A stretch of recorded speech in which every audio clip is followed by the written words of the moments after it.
Welcome to the Tactical Dent Tech Podcast. You are now part of a small underground movement of dent technicians from all over the world. We are on a mission to change our industry with innovation, intelligence, and skill. But because we don't rely on an insurance company to steer customers our way, we need to do things different. We need to do things smarter. We do that through a network of technicians that we call the Tactical Tech Movement. Now let's get this revolution started. Come on. It's time to do the intro. Let's do it. What's shaking, my peeps? And welcome to a wonderful episode of the Tactical Dent Tech Podcast. I am your co-host, Angela Hiley, with my sexy husband, host. She forgot my name. John Hiley. There. Oh, you made it almost all the way through without even a mistake. I had a little bit of a brain fart.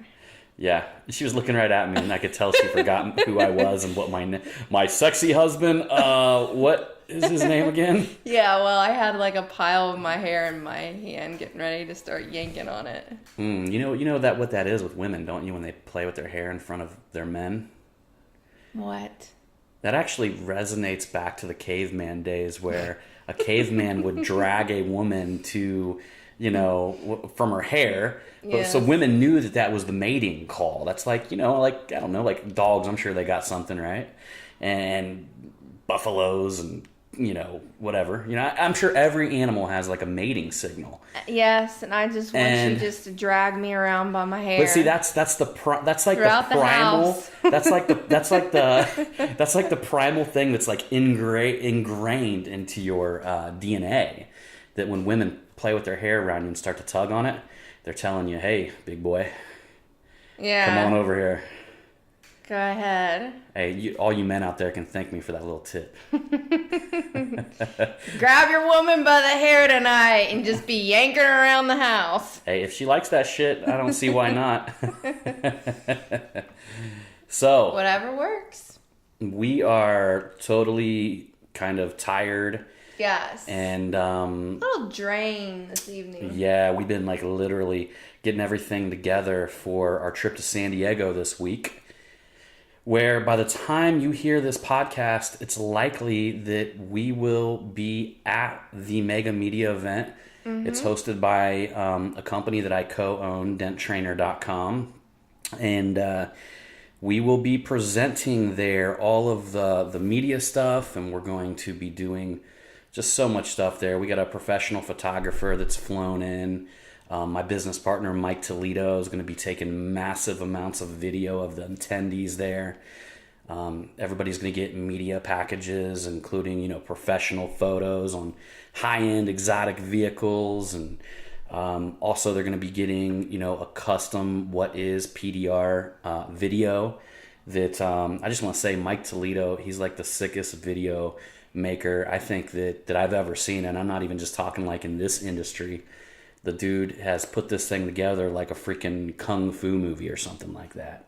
Yeah, he's good at what he does. Yeah, really, really good at what he does. He's got that special touch. That's right. I try to be like him in that level, but man, I'll tell you, it takes like, when Mike is a different person, like when you get to his level of his video expertise, you're getting at like a level where some people can't even descend. Unless you are very, very insanely particular. And that's exactly what he is. And that's what makes him like such a tremendously good video editor. But he's also, what else is he? He's like, what's that word? OCD maybe a little bit? Yeah, there we go. Yeah. I'm that way when it comes to like cleaning. So he's like that way when it comes to... Oh, no. He's that way when it comes to cleaning, too.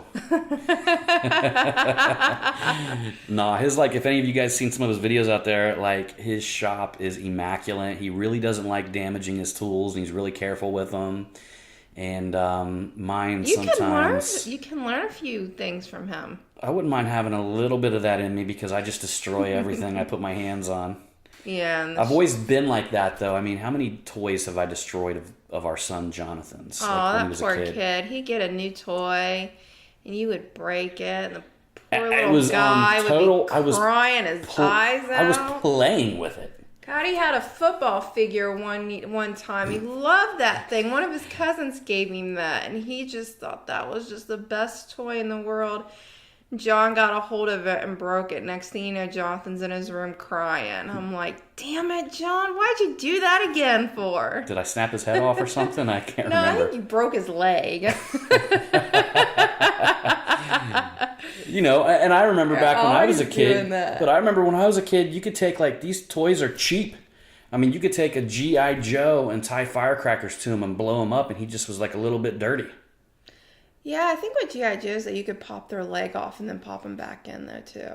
Yeah, I mean, they were, you know, They just workable. Yeah, they don't make toys. Hot the way they Wheels. used I mean, to. I used to take Hot Wheels, and it took forever. I would beat them with hammers, and sometimes they wouldn't even break. They would just, and then I would put them into my junk car pile, like I had a junkyard, you know. Stack them on top of each other when I smashed the roofs in with them. Yeah. Yeah, that's the way young kids should be. A little bit destructive, kind of angry. And have an imagination too. A lot Yeah. of kids lose that these days compared to like when we were growing up. I remember I used to go out and I actually pretended my bushes were like dragons and That's stuff what you were like that. supposed to do. And I would be out there like my neighbors thought I was crazy. I'd be out there sword fighting my bushes. No, that's what you're supposed to do. Like you were out there on a mission. Oh, I remember when I was a kid and I found out that I could take hairspray and light it on fire with a lighter Oh dear Lord. and shoot it out like a blowtorch. Like I went on like a tirade for like a solid year, just lighting shit on fire Were you everywhere. killing ants and bugs and stuff like that? Nah, I was like, I would do something like I would go to the fire hydrant and spray the whole thing down with hairspray and then just light the whole thing on fire. And then it would, you know, would just burn up really quick. Goodness gracious. I did it to our toilet. I just sprayed our whole toilet down and lit it on fire. Weird. It really is like, You know what I'm thinking, don't you? When you're talking about the toilet, hopefully it ain't something embarrassing. that one story. I don't know what story you're talking about. Yeah, Refresh my memory. about with your brother Bill. Oh, yeah, we'll have to tell that sometime. Now, you guys are going to want to know now about this story, right? Yeah, we can tell a funny story right now. Yeah, you know, hey, might as well, right? We were going to Yeah. go off on the Mega Media riff, but I kind of like it when the podcast just rolls natural. And so anyhow, we're at my mom's house one day, and whatever I was doing, obviously, I overflowed her toilet, right? And so, I mean, there's literally like, it was one of them ones where it came all the way up to the top, and then I, you know, tried to flush it again, and it just like, starts instead of spewing going down, everywhere. it just like came out everywhere. And You come running out of the bathroom and you're like, yeah, Angie, the whole her Angie! whole restroom was like, you know, the floor was just covered wet. So we had to take a bunch of towels and basically soak everything up, mopping it up. kind of mopping it up, you know, and we're just getting done cleaning up, and there's like this pile of towels on top of my mom's dryer or washer or something. And my brother Bill comes walking in the back door. And it was pouring down rain. Yeah, it was pouring down rain. So he comes walking in the back door, and before we can even say anything, he just grabs one of them towels and wipes both of his arms off and then scrubs his face. And I remember me standing there, I was like, oh. we can't We're even, like, it speechless. happened so fast. Like, that's the way he is. He's like a fast mover. Like, he just burst in the door, grabs a dirty towel. It's probably Like, damn, it's really raining out there. It's probably wet. The towel's probably wetter than his skin was. I mean, that's how much attention he pays to like little details. And he just scrubs down his arms and then wipes his face. And yeah, it was disgusting. But we couldn't say anything. And I don't know. I might, you know, it's like one of them brother things. I might not have warned him anyway. You've told that story to everybody in your family. I kind of wonder if anybody's ever told him, I don't know. because he's never mentioned it. No, Yeah. I don't think he would, though. I don't think he would say that. He'd be like, hey, John, you remember that one time when I came walking in the house? And I wiped my face with your toilet towel. Yeah. Yeah. Oh Lord. So anyhow, that's the story of the things that happen in Yeah. life sometimes. Yep. So anyhow, I'm gonna tell you a little bit. Like we've been through some ups and downs throughout the last 2-3 weeks, and my wife's mother has had a surgery, and she had like what the doctors called probably like the worst case of scoliosis that they had ever corrected, and we're talking about like the lead surgeon at Cleveland Clinic, who is supposed to be one of the best spinal doctors in the world. Yeah, he was the neck doctor. Yeah, one of the best surgeons in the country. Yeah, in the world. And then he also, so my mom had a neck doctor, and then she also had a back doctor. And basically, we found out around Christmas time last year that my mom was going to have this surgery. So it's been kind of like, during the wait, we were kind of like in limbo because we didn't know exactly what was going to happen. Her chances of surviving or having like bad complications was very high. They gave her what did they say? 60 to 80% chance of severe complications and 20 to 40% chance of mild or no complications at all. Well, my mom had this surgery done on October 2nd. The surgery was supposed to last 6 to 10 hours. It only lasted 5 hours. It went better than what the surgeons thought was going to happen. They were able to correct her neck. They were able to fix half of her back. And the woman is making an amazing recovery. She was had that surgery on Monday, October the 2nd. She was discharged from Cleveland Clinic that Friday, went to a rehabilitation center and checked in there Friday evening, and then was able to go home on Sunday afternoon. And this woman, when she was checked in, she couldn't stand up at all with any assistance when she got there. And by the time she left, that woman was walking around. Now, of course, she has to use a walker.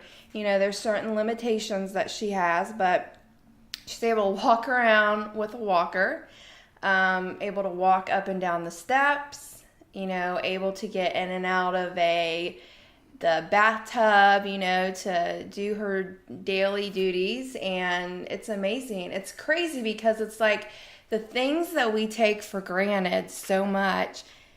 Oh, now I'm getting all emotional. That's okay.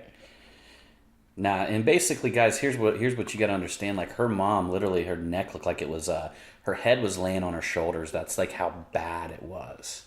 And she was looking down to the ground. Like she wasn't able to look straight up like a normal person would. Yeah. So, which now her neck is like corrected 100%. She can look you straight in the eyes, and it's amazing. Yeah, she looks like a totally different person. She's probably gotten like 2 or 3 inches taller from them doing the surgery on her. And they said, a lot of reasons why she didn't have that many complications is because she really ate healthy, a lot of vegetables and stuff like that. Skinny as a toothpick, but she ate healthy. She was a non-smoker. She wasn't like I said, she wasn't obese or anything like that. So that was one of the things that helped her recover so much better, is in a sense just taking care of herself and not doing, anything, a lot of harmful stuff that puts you in bad shape. Yeah.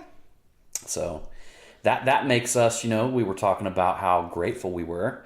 And, that takes us on to the podcast. We're going to talk a little bit about, gratitude and some of the important, in fact, I believe it is the secret sauce to success.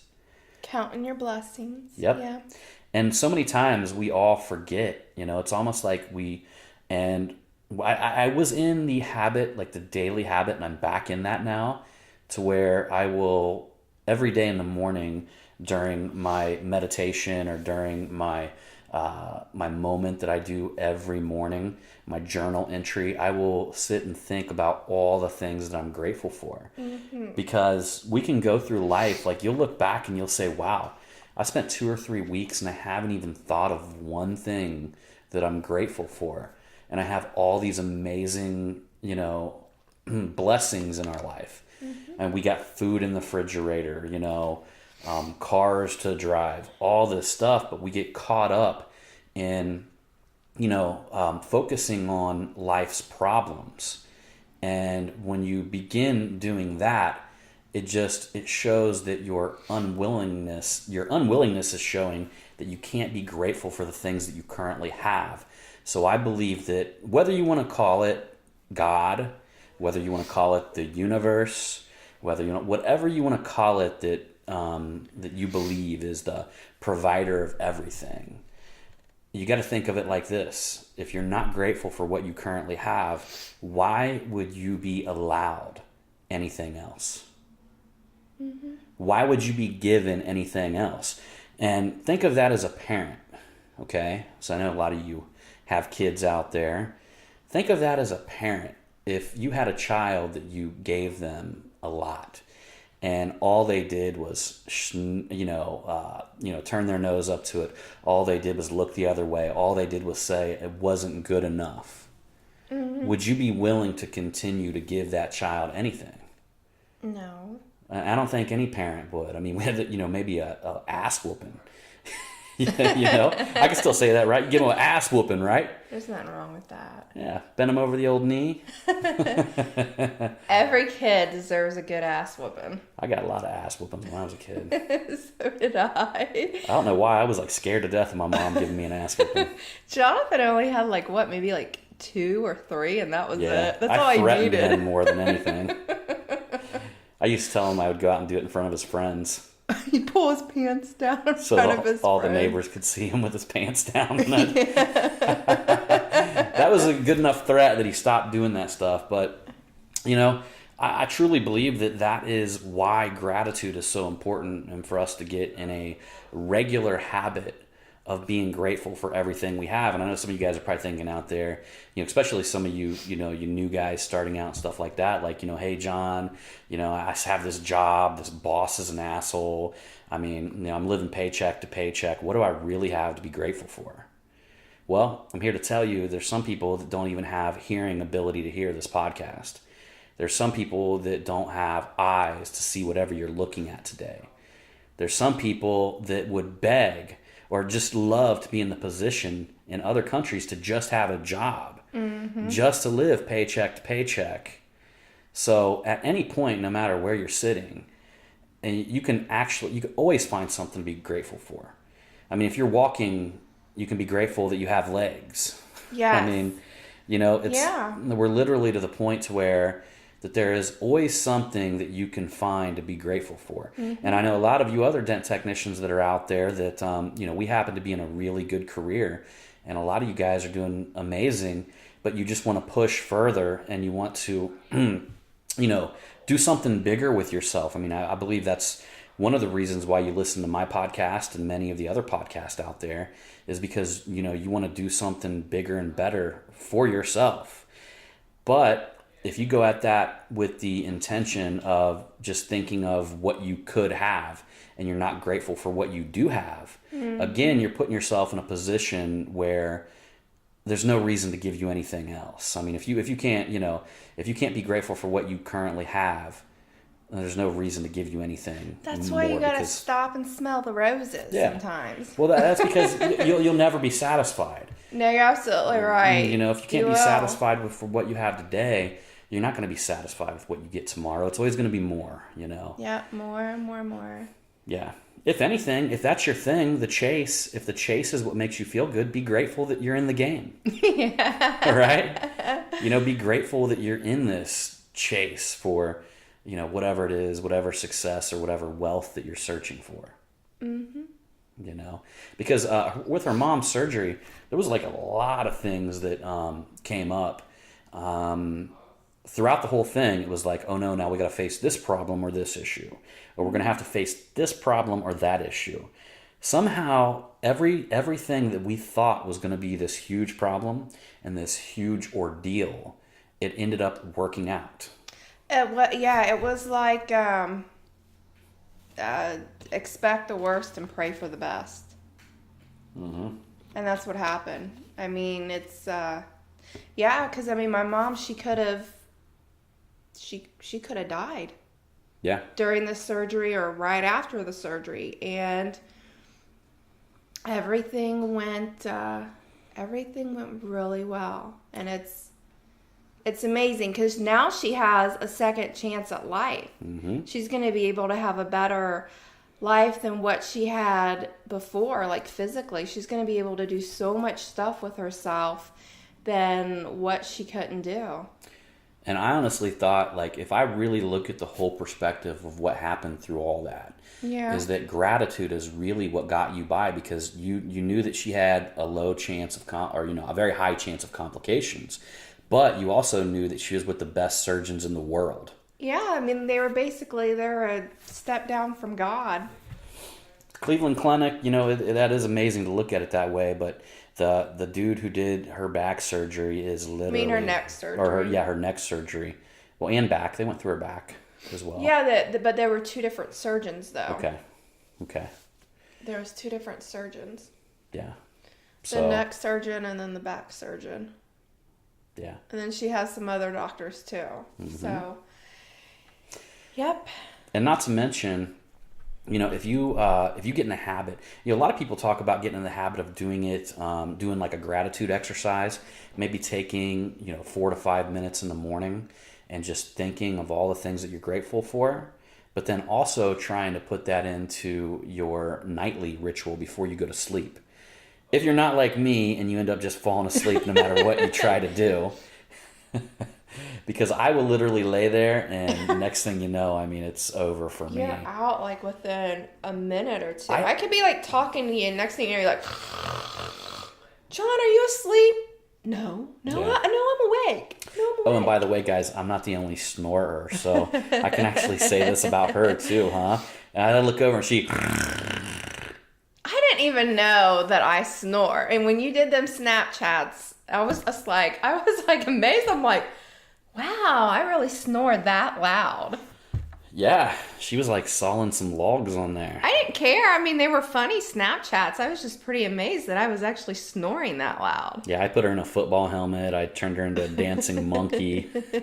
If you guys haven't seen like some of the filters you can use on that Snapchat, I mean, you can do all kinds of crazy stuff with it. So I did the best one. I did the best one of you with the sailboat. I said, dreaming of sailboat. Yeah, if you guys ever want to see some of my most embarrassing moments, go to Snapchat. I'll have to repost that one. Yeah, that'd be great, huh? You had a little hat on, a little whistle hanging out of your mouth. Do you see what we do to each other? But in all honesty, I'm grateful to have somebody I can spend my life with that, we can have a lot of fun with each other like this. So. We make each other laugh. Mm-hmm. So, yeah, y'all, I mean, I think that's about it for this podcast. Yeah, I guess it's just going to be short and sweet this week. Yep, because we are, like I said, we're getting ready to head out to San Diego, and I'll tell y'all, Mike has a authentic Mexican taco truck coming out on Saturday, and Miss Angela here says she's not going to eat it. No, Mike only has like one restroom at this shop, and I'm thinking like, man, can you imagine if all these people eat these tacos, and then let's say it upsets their stomach or something like that? Oh my God. Yeah, and Mike only has one restroom, and that ain't gonna happen to me. So she thinks that everybody's gonna shit their britches off, pretty much. Well, yeah, don't you remember the movie? I think it was called Bridesmaids, and they all go to this one like hole-in-the-wall restaurant, and they're all eating the food and whatnot, and then they go to try on like the wedding dress and the bridesmaid dress and stuff like that, and there was one girl that did not eat any of that food, and next thing you know, all these women they're like, their stomachs are rumbling. They're starting to sweat really bad. They're like, oh my God, what is wrong with me? And the one girl that didn't eat the food, she's like, it was the food. It was the food. And they got food poisoning. And then, I always think about that Ben Stiller movie, that something about Polly, I think. Is that what it is? Oh, he's Along got Came IBS. Polly. Along Came Polly. He had IBS, though. Right. He had irritable That was like one bowel of the best syndrome. scenes ever, actually, in a movie, though. When they're eating that Indian food? Yeah. Oh, no, wait a minute. They ate that food and then they go back to her place and he clogs the toilet. Yeah. And he's there trying to plunger it with a toilet brush. Yeah. He has the water turned on because he's trying to hide his sounds and stuff like that. So he turns the water on. I actually had an employee that, one of the employees that worked for me, that him and his wife, I think they were together for like 7 or 8 years, and they still, like, every time they went to use the restroom, they would turn on the shower so they couldn't hear each other in there. Oh my God. What is wrong with people? Well, see, I always try to see how loud I can get. I know. Dear Lord. I'm the king of this house, y'all. I don't play that. You do that when we're in public too. You go to restrooms and then I'm like standing out there waiting for you. And here comes another guy walking out of the bathroom and he's like eyeballing me and he's like, I know that your husband's in there. Hey, I'm proud of it. I'll come out of that thing like the king too. I don't care if the whole place is full. You'll show them, won't you? Yeah. I told last week, I told the whole, when we had Melissa Fetty on, the whole pee in the sink thing that happened to me when we were at that concert. Oh, and everybody was in there chanting. Piss in the sink, and that dude pissed in the sink. I don't know what to say about that. I still ask people if they've ever heard of piss in the sink, and nobody's heard of it. That was an interesting It must have been bunch. like a unique moment. I still remember there was one guy that started it. I bet he was a meat gazer. Oh. He probably wanted to look in the mirror and gaze at the guy's Wiener. There's some people that are like meat gazers. A friend of mine growing up, and it's not that he was like gay. It's that he was always like wondering if he was trying to compare himself to everybody. Was he insecure? Yeah. Oh no. So he was always is trying my to. wiener not good enough? Yeah. So he was always it's not trying average to. Size. And everybody oh, no, knew. What if it's smaller than everybody else's? And everybody knew that he was this meat gazer, and he would deny it. And we're like, dude, man. Like, maybe you guys Jesus. should have just reassured him and been like, "Don't worry, yours is normal size. You have nothing to worry about. You are good to go, buddy." But wait a minute, isn't there like a saying? They say something about like it's not about the size, it's the motion of the Ocean? Yeah. Yeah. Maybe that's what you guys should have Oh, and there's told me. also that one where, what is that? I can't hit the bottom of a tuna can, but I can bend the rim. Never heard She that doesn't one. get that. No. I can't hit the bottom of a tuna can, but I can bend the rim. You don't get that. No. You know, my dad, he used to be this real jokester, okay? And I'll tell you guys something. You guys remember in an earlier podcast, I told you about my brother-in-law who ran around naked doing the Roadrunner thing. He was like in the bushes and the cops were chasing him, and he would jump out and he'd go, beep, beep. Well, everybody in town knew that he was hung like a horse, okay? And everybody in town knew it because if you're hung like a horse, you whip it out, and show it to everybody. Well, I'm proud of And it. there was one day that he came over to our house, and he was wearing a shirt that said 14-inch club on it. And yeah. So he's wearing a t-shirt that said 14-inch club on it. And my dad looked at him and he said, he said, I'd like to join your club, Alan. He said, but I'd hate to have to cut a couple inches off.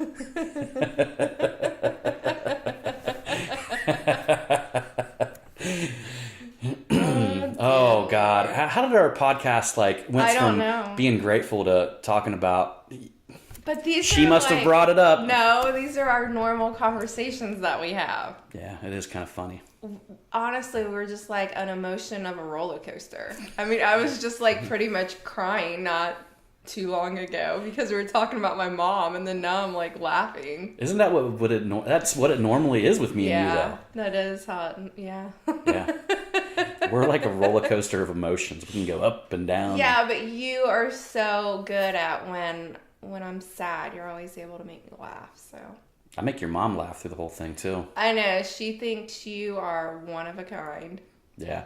You guys wouldn't believe. Real quick, I'm gonna tell a last story. You guys wouldn't believe what happened. We were down there at a rehabilitation center, and they took off and went down, and she was having rehab, you know. And so I thought, you know, while I was there, my stomach was kind of aching a little bit. I thought I'd, you know, ease one out, you know, and I was in the room by myself. You had a thought. And about that time, somebody thought it. and this guy's. I mean, you know how, you know, normally, you know, you'd be all right, not too bad. I mean, this was one that just took over the whole room. I mean, with a deep, strong, like, you know, deep and strong. And about that time, I'm like, oh my God, here comes the walker. I hear the walker, chink, chink, chink. Coming towards the door. So I jump up and I started rooting through everything. Like I was like grabbing hairspray, like, can I spray this? And like there was like no air freshener in that room whatsoever. And she was going to be brought back in by her physical therapist. And like, I mean, and I just knew that they were going to step in that room. Did you say you were like running around in a circle flapping your arms? Yeah, I was trying to like distribute it like out, you know, like trying to like, you know, just get it something from being so concentrated to like just kind of like open up the flow of the room, you know. Oh my God, but John. I think all I did was just like move it around the room. Well, looked up and thank goodness it was another person being walked past her door. So you had one hell of a story to tell us when we came back in there. yeah, I told him about it. So and then the other day when I went up to visit her, she's like, oh, I wish I could have been a fly on the wall to see what John was doing. all right, guys. So anyhow, we're going to go ahead and get off this podcast before we make you guys throw up or something like that. We're not going to make them throw up. They've had a... I did some vivid imagery about how stinky that was. Well, I'm sure that they enjoyed it and they got a nice laugh out of it. You know, funny thing is, it's not really stinky if it's your own. Yes, it is, John. That's It's debatable. You guys know what I'm talking about. All right, everybody. Anyhow, we appreciate you for coming along with this Tactical Dent Tech podcast. And, honey? Keep it real, and it's all about the hustle. All right, y'all. See you on the next one. Toodaloo!